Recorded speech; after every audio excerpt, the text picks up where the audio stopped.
টাকা এমন একটা শব্দ যা শুনলে মরা মানুষেরও চোখ বড় বড় হয়ে যায়।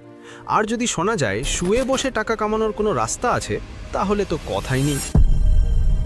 আচ্ছা, আপনাকে যদি প্রশ্ন করি শেয়ার বাজার আসলে কি, একদল বলবেন ভাই ওটা তো একটা জুয়ার আড্ডা, গেলেই ফতুর। আরেক দল ফিসফিস করে বলবে আরে না, ওটা হলো টাকা ছাপানোর মেশিন, শুধু বুদ্ধি করে বোতাম টিপতে হয়। এখন সত্যিটা কি? কুদ্দুস মিয়ার মতো সব হারিয়ে রাস্তায় বসা, নাকি ওয়ারেন বাফেটের মতো হাজার কোটি টাকার মালিক হওয়া? আজকের ভিডিওতে আমরা শেয়ার বাজারের পেটের নাড়ি ভুড়ি সব বের করে ফেলব।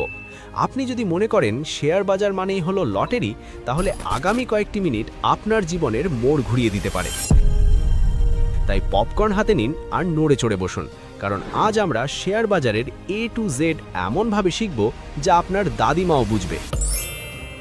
আচ্ছা, গল্পের শুরুতে আমাদের বন্ধু মফিজের সাথে পরিচয় করিয়ে দিই। মফিজ একদিন চায়ের দোকানে শুনল তার পাড়ার বড় ভাই শেয়ার বাজারে 1 লাখ টাকা খাটিয়ে 3 দিনেই সেটা 2 লাখ করে ফেলেছে। মফিজের তো মাথায় তখন টাকার নেশা। সে ভাবল, ধর পড়াশোনা আর চাকরি করে কি হবে, তার চেয়ে বাবার পেনশনের টাকাটা শেয়ার বাজারে ঢেলে দিই, আগামী মাসে আমিই হব এলাকার নতুন চৌধুরী সাহেব। মফিজ কোনো আগা মাথা না ভেবেই, কিচ্ছু না জেনেই হুট করে টাকা লাগিয়ে দিল। ফলাফল 2 সপ্তাহ পর মফিজের 1 লাখ টাকা হয়ে গেল 30,000। এখন মফিজ বলে শেয়ার বাজার ভুয়া, শেয়ার বাজার জুয়া। এখন আপনার কাছে আমার প্রশ্ন, মফিজ কি বিনিয়োগ করেছিল নাকি জুয়া খেলেছিল? উত্তরটা ঝটপট কমেন্টে জানান তো। আসলে শেয়ার বাজার কোনো জুয়ার বোর্ড না, আবার আলাদিনের চেরাগনা। এটা একটা পিওর বিজনেস। চলুন একদম গোড়া থেকে বুঝি শেয়ার বাজার জিনিসটা আসলে কিভাবে কাজ করে। ধরুন মফিজ ঠিক করলো সে একটা স্পেশাল চায়ের দোকান দেবে। তার পকেটে আছে 10,000 টাকা, কিন্তু দোকান দিতে লাগবে 1 লাখ টাকা। মফিজ তখন তার 9 জন বন্ধুকে বলল, দোস্ত তোরা আমাকে 10,000 করে টাকা দে, তাহলে আমরা মোট 10 জন মিলে দোকানটা শুরু করতে পারবো। বন্ধুরা রাজি হলো। এখানে মফিজ কিন্তু একা মালিক না, ওই 10 জন বন্ধু দোকানের মালিক। মোট 1 লাখ টাকাকে যদি আমরা ছোট ছোট 10টা ভাগে ভাগ করি, তাহলে এক একটা ভাগেরই নাম হলো শেয়ার। বছর শেষে দোকান থেকে যদি 50,000 টাকা লাভ হয়, তাহলে মফিজ একা সেই টাকা নেবে না, 10 জন বন্ধু সমানভাবে 5,000 করে ভাগ করে নেবে।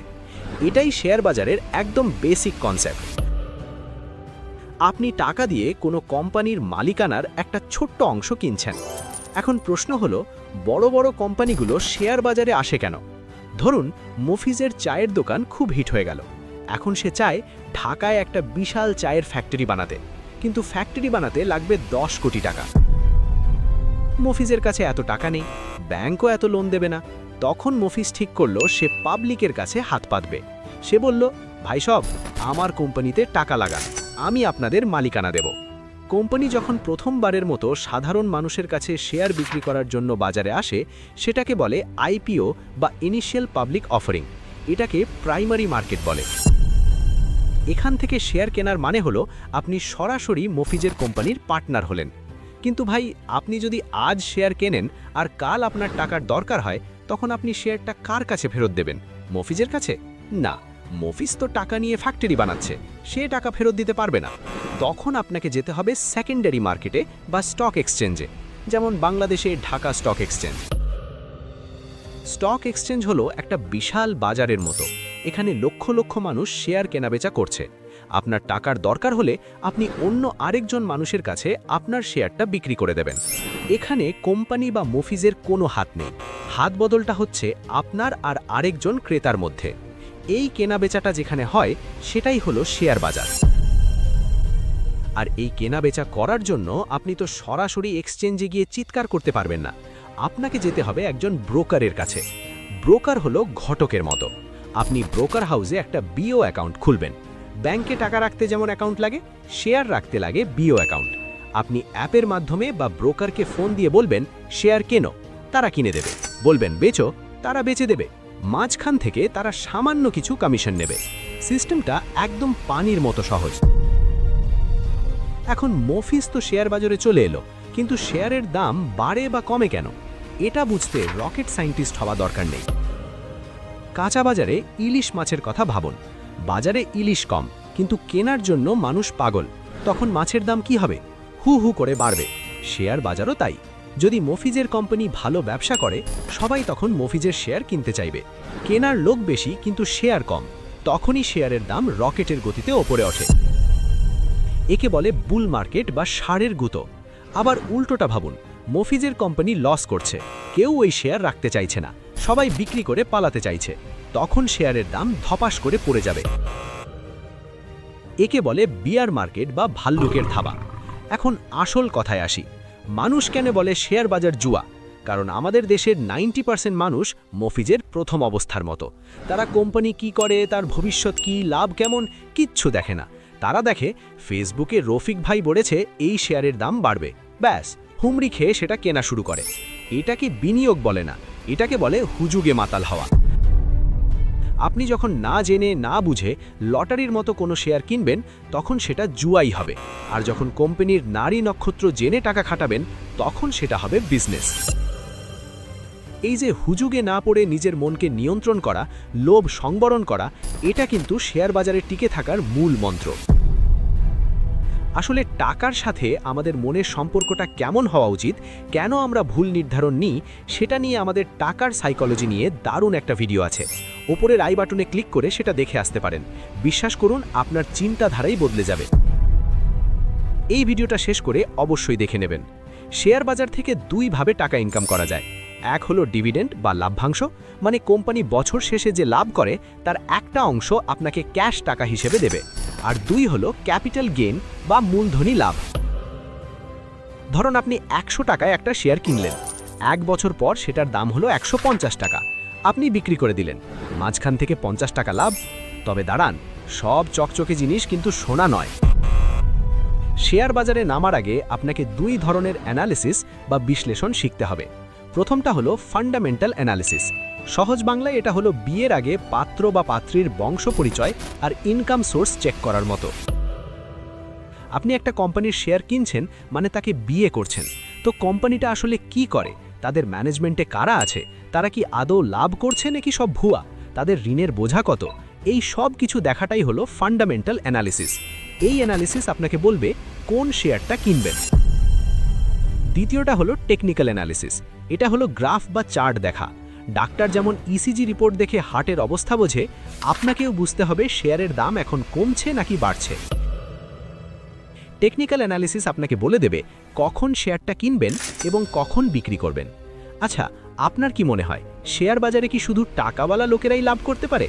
একদম না। শেয়ার বাজার হলো ধৈর্যের খেলা। এখানে যার ধৈর্য নেই, সে তার টাকা ধৈর্যশীল মানুষের পকেটে দিয়ে বাড়ি চলে যায়। চলুন একটা দেশি উদাহরণ দিই। আপনি যদি আজ একটা আম গাছ লাগান, আপনি কি কালই আম পাবেন? না, আপনাকে পানি দিতে হবে, সার দিতে হবে, অপেক্ষা করতে হবে। 3-4 বছর পর যখন আম ধরবে, তখন প্রতি বছর আপনি আম খেতেই থাকবেন। শেয়ার বাজারও ঠিক তাই। ভালো একটা কোম্পানিতে টাকা লাগিয়ে আপনাকে সময় দিতে হবে। কম্পাউন্ডিং ইন্টারেস্টের জাদুতে এই টাকাই একদিন পাহাড় সমান হয়ে যাবে। তবে সাবধান, কিছু ফাঁদ আছে। বাজারে কিছু গ্যাম্বলার বা কারসাজি চক্র থাকে, যারা কোনো কারণ ছাড়াই একটা পচা কোম্পানির শেয়ারের দাম বাড়িয়ে দেয়। আর সাধারণ মানুষ ভাবে, ওরে বাবা, এই শেয়ার তো আকাশে উড়ছে, এক্ষুনি কিনে ফেলি। যেই আপনি কিনলেন, অমনি সেই চক্র তাদের শেয়ার বিক্রি করে বেরিয়ে গেল, আর আপনি লাল বাতি জ্বালালেন। একেই বলে পাম্প অ্যান্ড ডাম্প স্কিম। তাই ভাই ও বোনেরা, কারো কথায় কান দেবেন না। নিজের টাকা, তাই সিদ্ধান্ত নিজের হতে হবে। টিপস বা গুজব শুনে বিনিয়োগ করা আর চোখ বন্ধ করে হাইওয়ে পার হওয়া একই কথা, অ্যাক্সিডেন্ট হবেই।